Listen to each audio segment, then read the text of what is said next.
Warning: the following podcast is intended for mature audiences and does contain spoilers. If you are sensitive to anything in particular, I recommend looking up this film on doesthedogdie.com. It is a user-submitted database that is filled with all sorts of different trigger warnings and content warnings for people who may be sensitive to those things. Check it out and take care of yourself. Welcome back to We Creeps, the podcast where you can get all of your spooky without any of the scares. I am your host, Evan Exhumed, and every week I provide an in-depth summary, review, and trivia for the latest horror releases, classics, and some weird ones you probably never heard of. Reminder that the timestamps for the summary portion, review portion, and trivia portion are all located in the description. This week is a special episode because I will be covering something I never thought I would cover, which is an Eli Roth movie. I am pretty famously among friends known to hate Eli Roth movies. I just don't vibe with them. But this movie really surprised me, and that movie is Thanksgiving. Thanksgiving was written and directed by Eli Roth. It stars Patrick Dempsey, Neil Varkue, Rick Hoffman, Gina Gershon, Milo Manheim, Addison Rae, Kara Cliche, and a bunch more actors who are all just going to die very quickly, so I won't go into the full cast list because we'd be here all day. So, with the cast and crew out of the way, let's go ahead and get started on this holiday extravaganza, Thanksgiving. This holiday season, prepare to have the stuffing scared out of you. The film opens up establishing the setting, which is Plymouth, Massachusetts, Thanksgiving. We're immediately introduced to some of the major characters in this movie, which are a lot, so I'm going to go over them really quickly. So the more middle-class poor family consists of Sheriff Eric Newland. He's the sheriff of Plymouth. We have Amanda, who is the wife and owner of the house. We have her husband, Mitch, who works at like a local Walmart kind of thing called Wright Mart. We then switch over to the rich family, which is Thomas Wright, who owns Wright Mart, in the name, I guess. His daughter, Jessica, who is one of the main characters. Her boyfriend, Bobby, who is a baseball player. Also, her kind of shitty stepmom, Kathleen. And basically, everybody's settled down to have Thanksgiving. However, Mitch is notified that his boss, the owner of the Wright Mart, is forcing him to go and be extra security because Black Friday no longer starts on Friday. It starts on Thanksgiving. And so the crowds at the Wright Mart are going fucking crazy, which is actually pretty true. I don't know if you're from America, but Black Friday in the US has been deadly for some people. So this is going to play into the movie itself, actually. I will say that slashers in general are some of my least favorite movies to cover because there are so many freaking characters to keep track of. But there is a balancing act here because most of them die. So yeah, we're now at the Wright Mart and everyone is just going crazy, especially with their Massachusetts accents. It's kind of funny to hear. And they're just screaming at each other, telling they're going to fucking kill each other. They're trying to get into the Wright Mart doors before they're even open, which is honestly, again, very accurate to how people are in real life. While Mitch is now at his job trying to prepare for the madness that is Black Friday, we jump back to Jessica and her rich family and her boyfriend Bobby. We learn that her mother died and she's kind of upset about that, which is fair. And she hates her new stepmom, Kathleen. So they kind of talk about that a little bit and then immediately leave to go party with all of their homies. So in the car, this is where we are introduced to even more freaking characters. We have Evan, who is kind of a dicky jock, which I have to say publicly that I resent. I feel like there have not been enough Evans in horror movies, and I complained about that in the past. But the fact that they're all being used as like throwaway shitty characters now, that's not what I wanted. I wanted good main character Evan representation, not shitty side character. So if for some reason any movie horror executives or anything listen to this podcast, just make Evan a main character and make him a good person. That's all I want. So for Jessica's shitty teenage friends, we have Evan and Gabby who are dating, and Scuba and Yulia who are dating. So as they're about to go party, they do go by the Right Mart and decide to sneak in because Jessica's dad owns the place. So they're going to sneak in and get some deals early. As they're about to walk in, we meet another fucking character named Ryan. He's really interested in Jessica. He basically plays a red herring in this movie, and he just really wants to get with Jessica. And so Bobby and him have a little bit of machismo tension, and then we move right on. So after the kids sneak in, we see that Sheriff Eric Newland and his buddy's wife, Amanda, the guy who is working at Right Mart, come to visit him and provide a little extra backup because he's a cop. So yeah, they give him some leftovers, and then the crowd just continuously is getting more and more amped. They saw some people sneaking in, which were Jessica and her friends, and that made them even more angry. So, as the crowd is getting more and more wild, the shitty teenager characters all start mocking them because they're getting the products first and checking out, I guess. And so, this causes a stampede to occur from the crazy people looking to get their deals. There are some other named characters in this crowd, but I'm just going to spare you that for now because they're going to die anyway. So, within the crowd, we have a shitty waitress and a shitty jock, and that's all you really need to know there. We also have a shitty security guard who ends up leaving this whole stampede situation because he's like, fuck this, it's not worth dying over. So remember the shitty people. Eventually, the crowd breaks through the glass of the doors.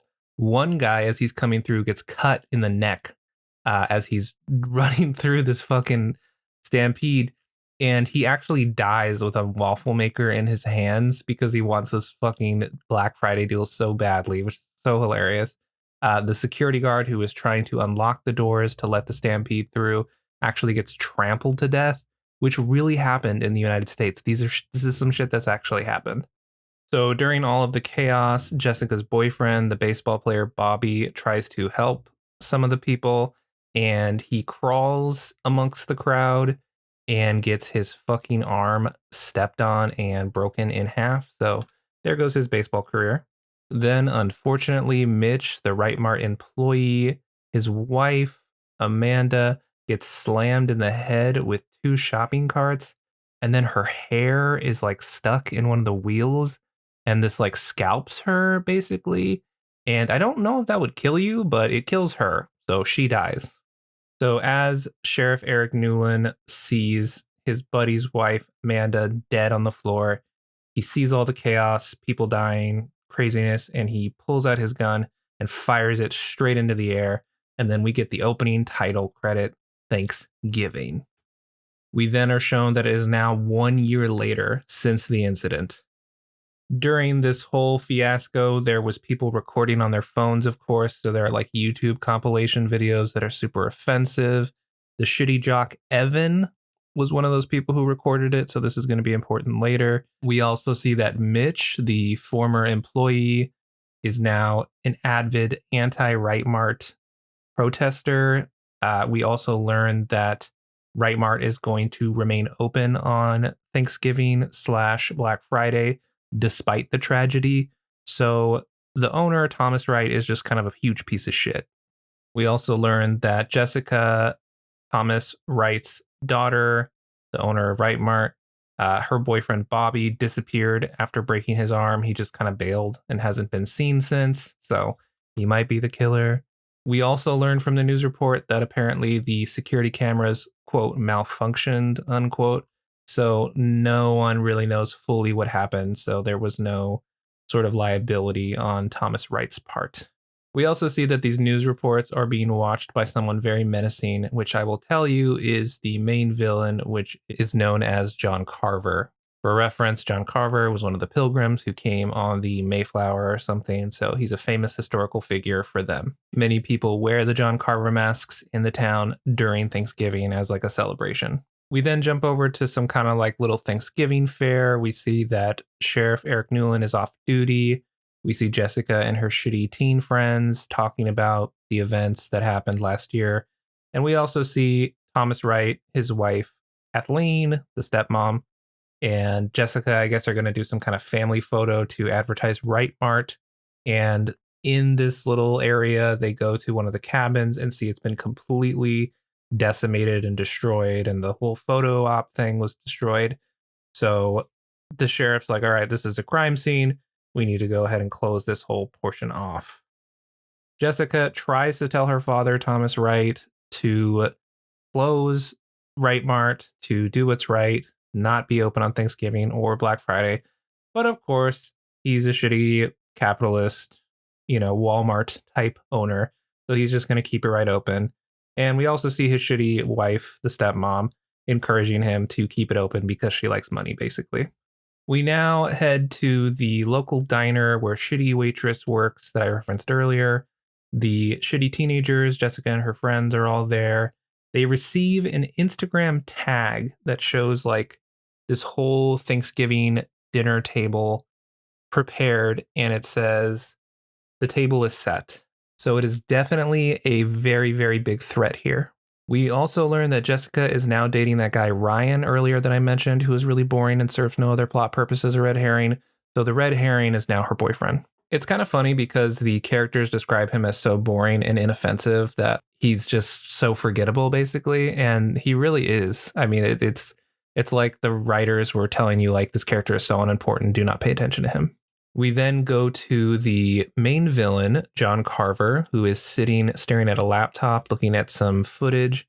And we see him looking at the shitty waitress, who is one of the people who went into the madness that was Black Friday a year ago. And thank God, because I am so tired of referring to so many goddamn characters already.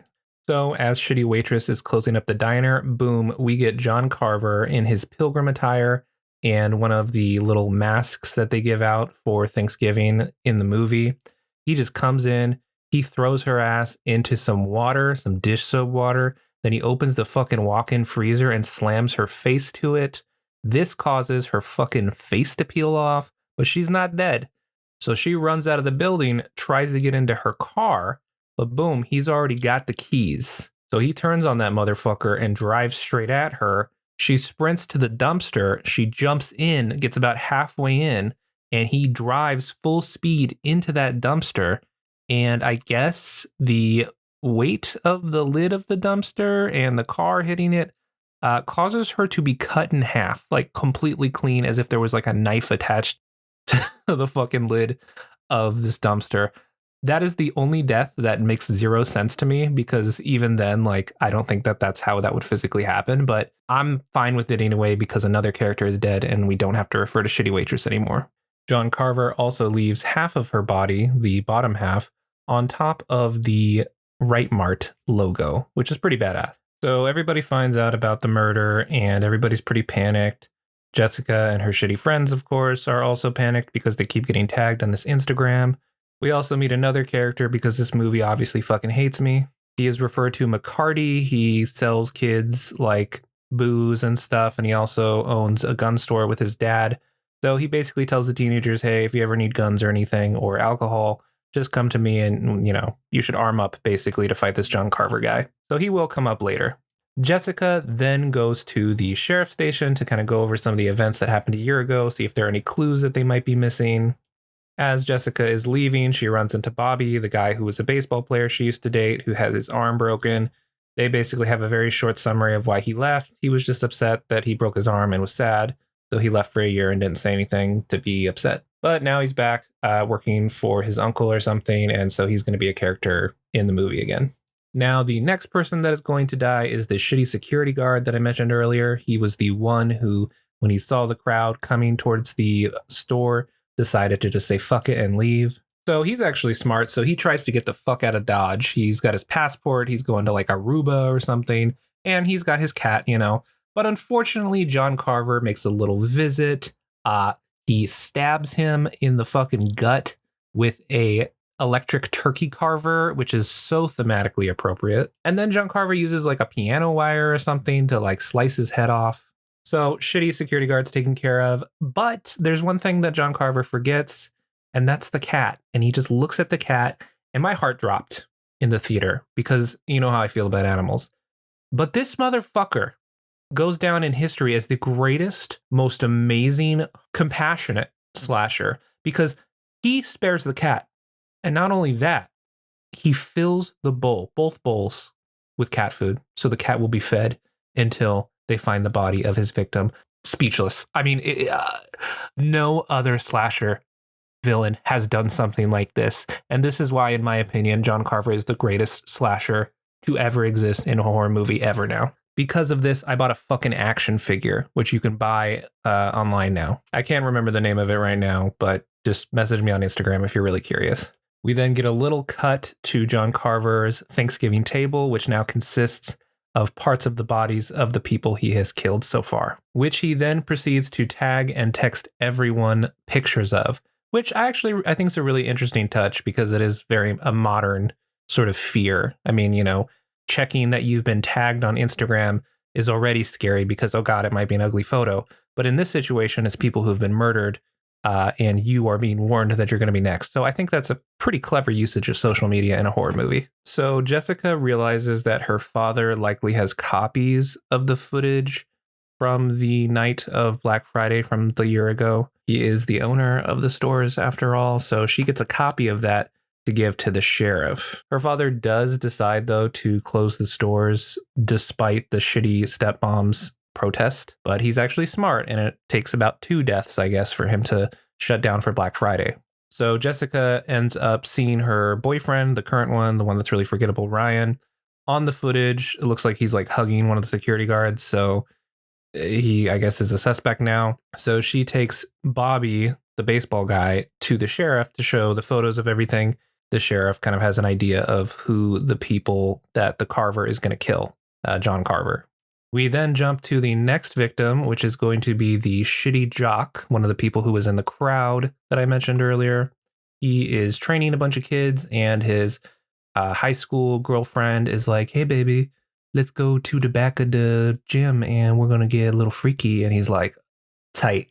So his girlfriend starts jumping on the trampoline. She takes off her underwear. And as he's watching this occur, John Carver comes out of nowhere and just breaks his neck, just twists it around. And as she is jumping on the trampoline, he like runs under it or something, I guess, and puts a knife into the trampoline, and she jumps on the knife repeatedly and dies. It was a little weird for a 2023 movie to sexualize minors in such an overt way, but I guess the actors were at least like 23 years old, so that's a little less bad, but it was a little weird. I was like, oh, wow, it is a common trope in slashers, to have sexy teens or whatever. So I guess you could say it's paying homage to some of those cheesy thrillers, which, is kind of what Eli Roth was going for. So I'm going to let it slide for now. He did save a cat after all. So as a result of the cheerleader and the shitty jock being killed, they decided to cancel all of the football games as a safety precaution.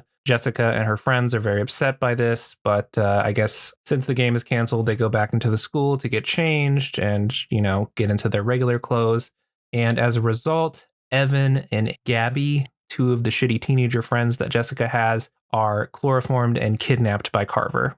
As Jessica goes to look for her friends in the school, she encounters John Carver, who tries to kill her. And, she does hide in the cosmetology department, which is weird to have for high school, but she hides amongst the wigs. And that's really clever horror hiding. I've never seen that done before. She puts her head with all the other mannequins, which are just heads, and successfully hides for a bit. She does successfully escape. She encounters the cops and stuff who are already outside because of the whole game stuff, and lets them know that he's inside there.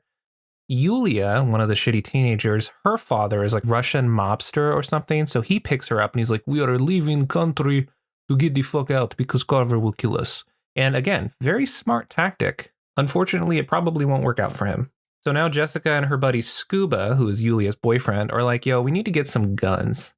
We need to protect ourselves because this shit is fucking ridiculous. So they go to McCarty's house, the guy who's trying to sell guns and booze to teenagers. And they approach him, and he is very helpful, actually, and offers them a variety of different guns, but they end up settling on something very reasonable. So now we're at Yulia's house. John Carver has appeared to punish her. He just comes in with a silenced pistol and kills the police escort as well as her father. Just fuck the slasher rules. This fool's just got silenced pistols now. So as Yulia is calling her boyfriend Scuba again, John Carver appears behind her with the little corn holders, the ones that have like the little spikes on them, and just shoves them in her ears, deafening her. So as a result, Scuba and Jessica head straight over to Yulia's. So they get there just in time as he's about to kidnap her. He holds a knife to Yulia's neck, and Scuba points the gun at him, unsure if he should take the shot or not, but he does not. And so John Carver throws her into a buzzsaw. For context, their house was under renovation, so there was just like a buzzsaw just sitting there, and he turns it on, and she's completely disemboweled and dies. And it's very traumatic for Scuba and Jessica. So the remaining people that are alive, the sheriff, Jessica, Scuba, the stepmom, the dad that owns the Right Mart, they all decide to, instead of waiting around for the police to handle it, they're going to set up a trap at the Thanksgiving parade and see if they can catch John Carver. So the next day or whatever, as they're setting up for the Thanksgiving parade, McCarty comes up and says, "Hey, Jessica, this ring of my dad's always kept him safe in whatever war he was in, so go ahead and wear this for good luck." She puts it on and the parade starts. As the parade's going, everything is fine. Then suddenly a killer clown comes out with the giant axe that John Carver's been running around with, and he fucking decapitates the turkey guy mascot, who I don't think did anything. So,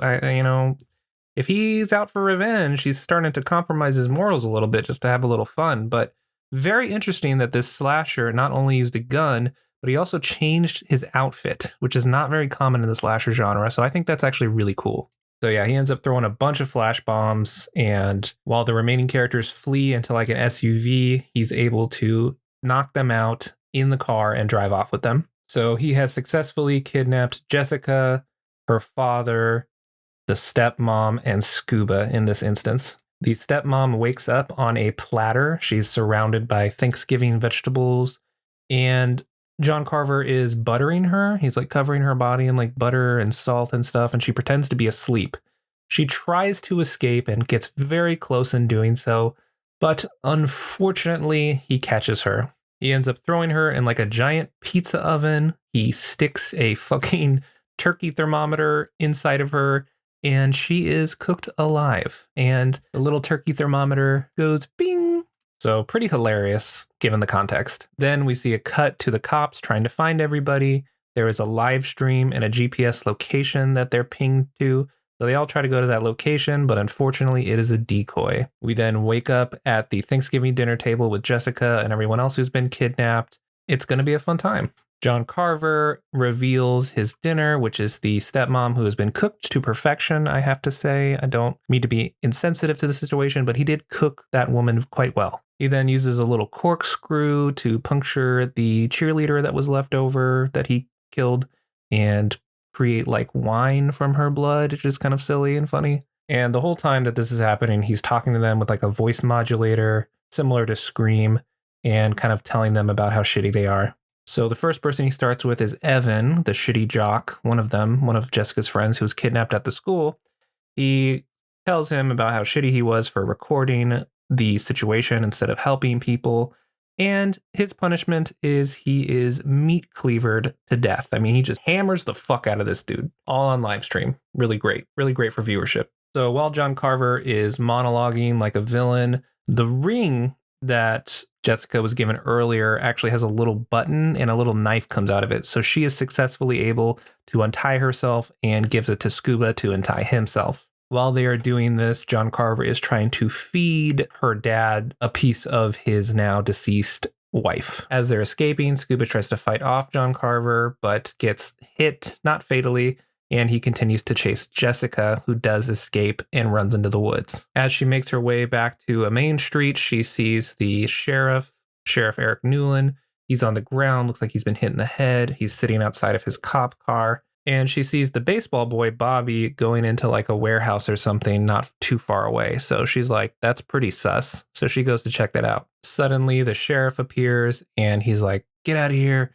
I'm going to kill this Bobby guy because he's definitely the killer. Bobby does get away, however. The rest of the cops end up showing up. Jessica and the sheriff end up sitting together and talking a little bit. As she's waiting for him to go grab something and clean up, she notices some of the plants and stuff that kind of got on her clothing while she was running in the forest.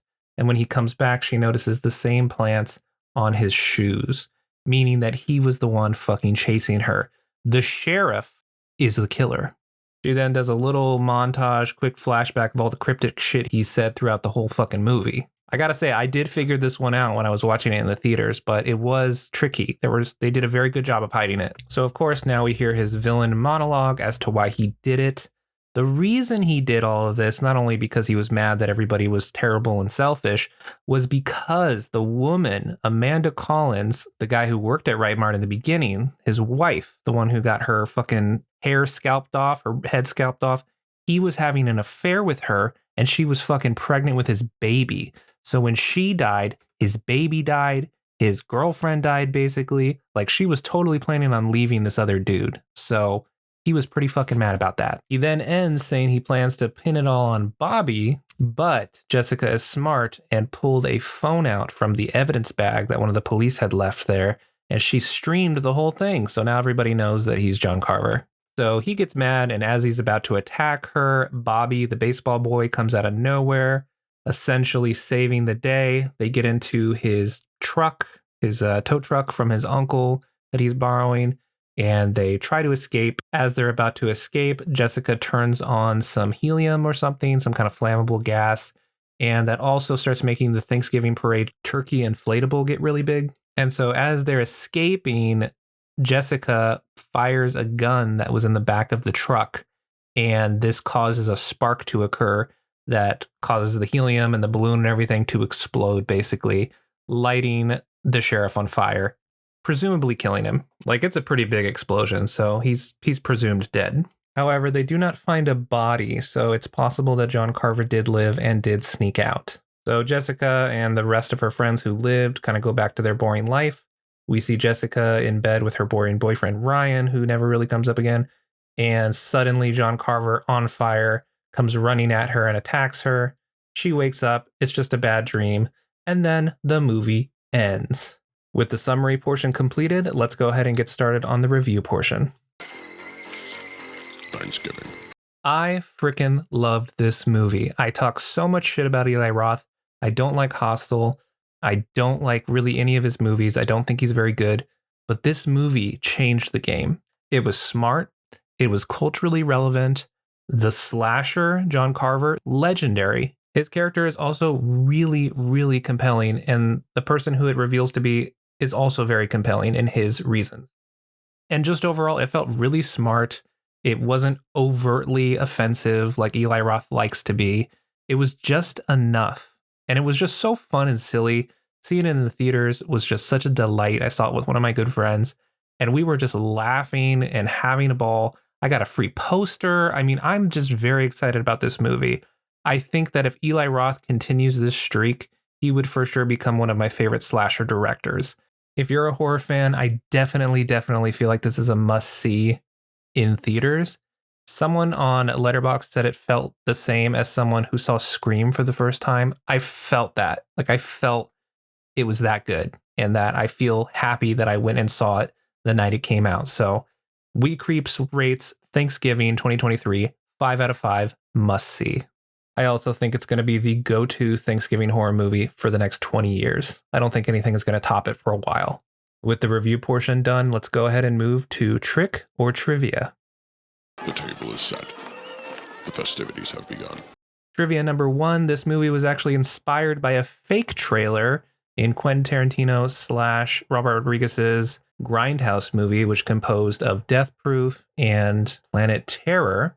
Eli Roth said that he wanted to create a movie that felt like it was from the 1980s, that felt so offensive that all of the copies and scripts were burnt. So this movie is supposed to be a reboot of that concept. Trivia number 2, Eli Roth gave up directing Borderlands, the movie, which is coming out in 2024, to Tim Miller so he could focus on this movie. Trivia number 3, the movie is actually titled Black Friday in Spain, considering most of the movie does occur on Black Friday or after Thanksgiving. That's all the trivia I got for you this week. And this year, there will be no leftovers. Thank you so much for joining me again on another episode of We Creeps. If you'd like to support the show or see more content, you can check out my TikTok, my Instagram, my Twitter. You can find all those links at wecreeps.com. If you want to support the show directly and keep the show getting made, you can support me on Patreon, or you can buy some merch from TeePublic. Those links can also be found on wecreeps.com. So that's it for today's episode. Thanks again for listening. I hope you have a wonderful Thanksgiving if you do celebrate. Don't forget to be grateful, and also don't forget to stay spooky out there.